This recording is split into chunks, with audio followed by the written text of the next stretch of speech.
How's it going, guys? This is Scott, also known as Grimsie42, and this is episode 3 of the quest for NES.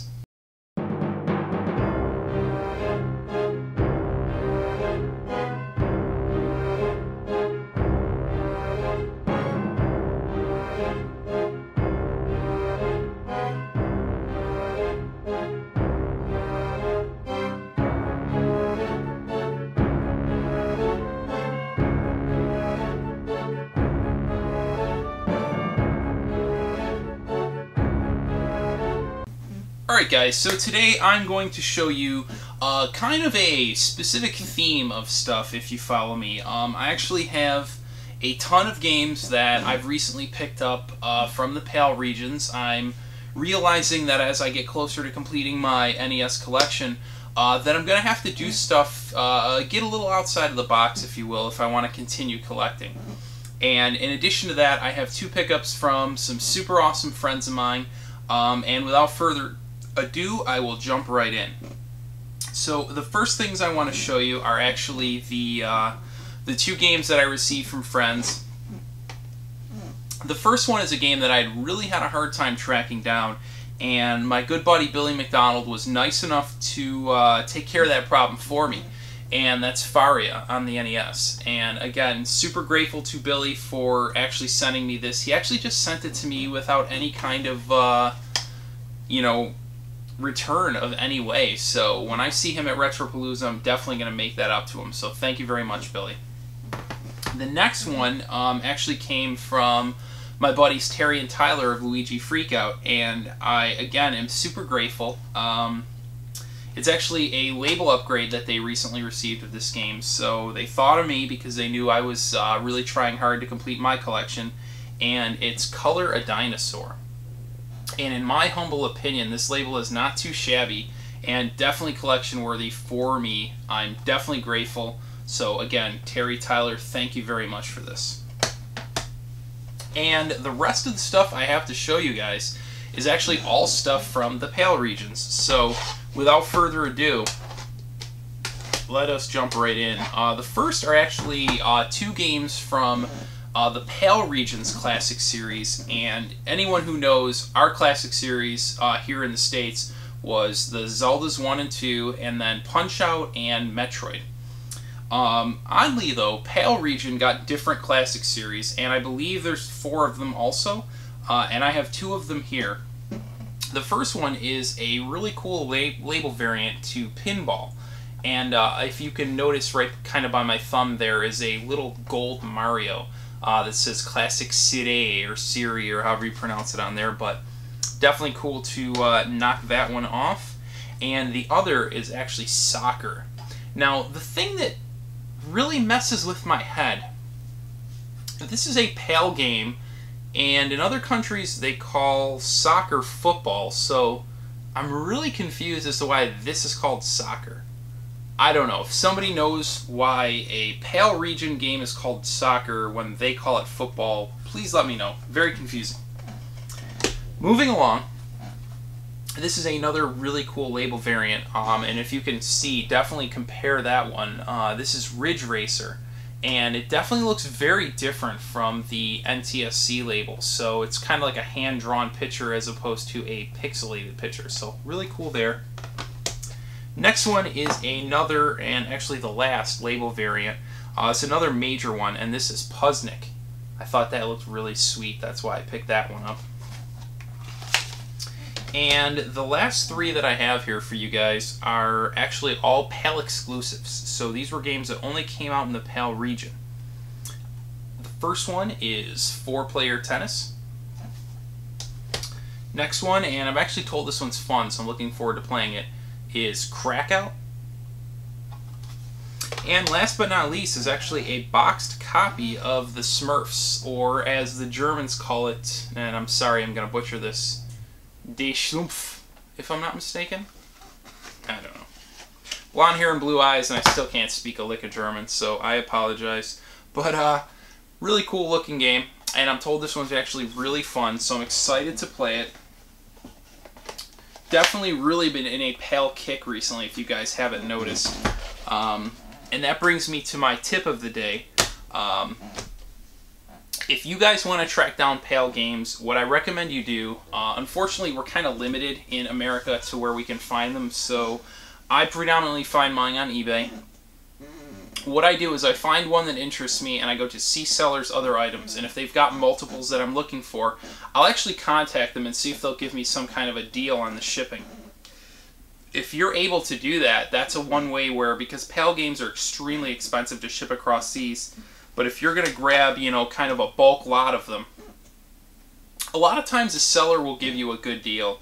And in this case, I actually got all those games I showed you guys shipped for, I believe, like 15. And I don't think that's too bad, I mean, for that many games. If I were to individually grab those, I'd have paid well over $100 for shipping. So that is my little tip on how you guys can pick up PAL games if you're looking for them. Not too many people are, so I definitely recommend it. But enough of me. Going with the PAL theme, I think we should take a little visit down under and check out a couple buddies of mine in this week's episode of Pro Tips. Check it out. Howdy ho, neighborino! So we are, well, I am Wood. I'm Chris. Are you sure? You didn't sound too sure about that. I'm Chris. And we are Beatemups, or the Game Quest, which is the show that we do here on YouTube. And Grimsie42 asked me maybe about 7 years ago now to film this little video for his Quest for NES videos, which I was more than happy to do, and we did. Yeah, and then I lost it. Yeah. I lost it, I didn't like it, I can't remember, it's gone now. So we're gonna redo it. Alright, so that was a nice little intro that we had there, but now we gotta get serious. Because this is Grimsie42's channel, and you can't smile. You can't smile on Grimsie42's channel. I don't think I can help but smile. You can probably pull it off pretty well because you're like a really grumpy person all the time. Genuinely, yeah. So, we're going to give you some of our tips, some of our collecting tips. I'll go first for one of my tips. Ask everyone you know, whether they have any old school stuff they want to get rid of, or if they know anywhere you can get the stuff. Don't be afraid. I mean, if you work, you have a job like I do, I work, I have a job. When I first started collecting, I asked everyone I worked with. Everyone. Whenever I'd be working with someone for more than a couple minutes, I'd say, hey, do you have any old gaming stuff you might not want anymore?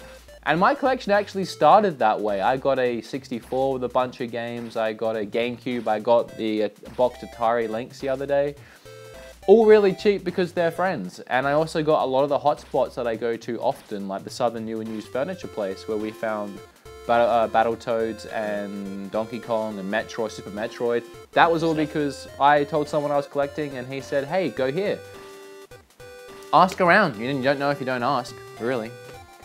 Yep. Do you have any tips? Yeah, well, when you're at the shops and stuff as well that you learn from your friends, always ask the shopkeeper if they have anything behind the counter and stuff, anything they're yet to put out, and haggle with them, let them know what stuff you want, give them your phone number, get them to call you. Especially if they're hot. Give them all your phone numbers. Definitely. But no, like Kortney. You didn't see it. On the new, on Scottsquatch's new video on JHMDF, which Grimsie42 is actually on. So if you guys haven't seen that, go check that out. Scott will put the link in the description below. Someone else's channel, why you're on someone else's channel. But this person on this channel was on that person's channel, so it's okay for this video. Yeah. And about 3:20 mark, I have it bookmarked. There's a hot chick. Just saying. You can continue now. Yes. But often it doesn't pay off, but sometimes they'll give you a call when they get something that comes in that you'd be really after, and because you get first dibs at it as well, you're also more than likely to get a better price than if they were to just price it and chuck it out on the shelf as well. So yeah. Absolutely. And get up early. That's our biggest thing is we didn't do it, we didn't used to do it, and we didn't find much. But we have to, especially in our little area, we don't really have a choice. So we wake up early, we wake up at 6, 6:30, 7, whenever the market's open, we get there for when they open. Yeah. A lot of the times I'll get there when they're still setting up, and you know what, that's great. If you ask them, hey, do you need a hand setting up? Do you have any old games back there? I mean, the amount of times that I've helped someone unload something, we've got to the games, and it's like, can I have that cheap? Well, you just helped me unload my truck, so yeah, you can. Just some tips there. I mean, there's probably a million more we can give in general, but that's probably the best we've got. And if you want to collect for NES, don't do it in Adelaide because I think don't do it in Australia. Australia only had about 200 NES games, whereas you guys over in America, which I'm sure most of you are watching this, you guys had about I think 800-900. Yeah. So we didn't get nearly the library you did. But that's our tips for collecting games. Get out there and do it. I am Wood, Chris, and we are Beatemups. Cheers. Thank you, Grimsy. Thank you for having us on your sexual channel. So sexy. Do you think he's sexy? Yes. So as you can see, my friends Wood and Chris definitely had some really cool tips to offer you guys, and I thought that was super awesome of them to you know, take the time to film that for me. Definitely check their channel out. It's called Beatemups, and their main thing that they do is the Game Quest, which is really cool because it's a little different from like a Game Chasers or an NES Pursuit, if you guys are familiar with them. They used to make videos years ago. They don't really make videos anymore, but anyways, what I really like about it is, aside from the fact that Wood and Chris to me are very different personalities than Billy and Jay or, you know, Ricky, and that other guy, I don't know who the guy that Ricky does videos with, I don't know what his name is, got the stupid hair and I don't know. Anyways, Ricky, the Ricky Show, we'll call it for now, because really it's all about Ricky. But anyways, enough of them.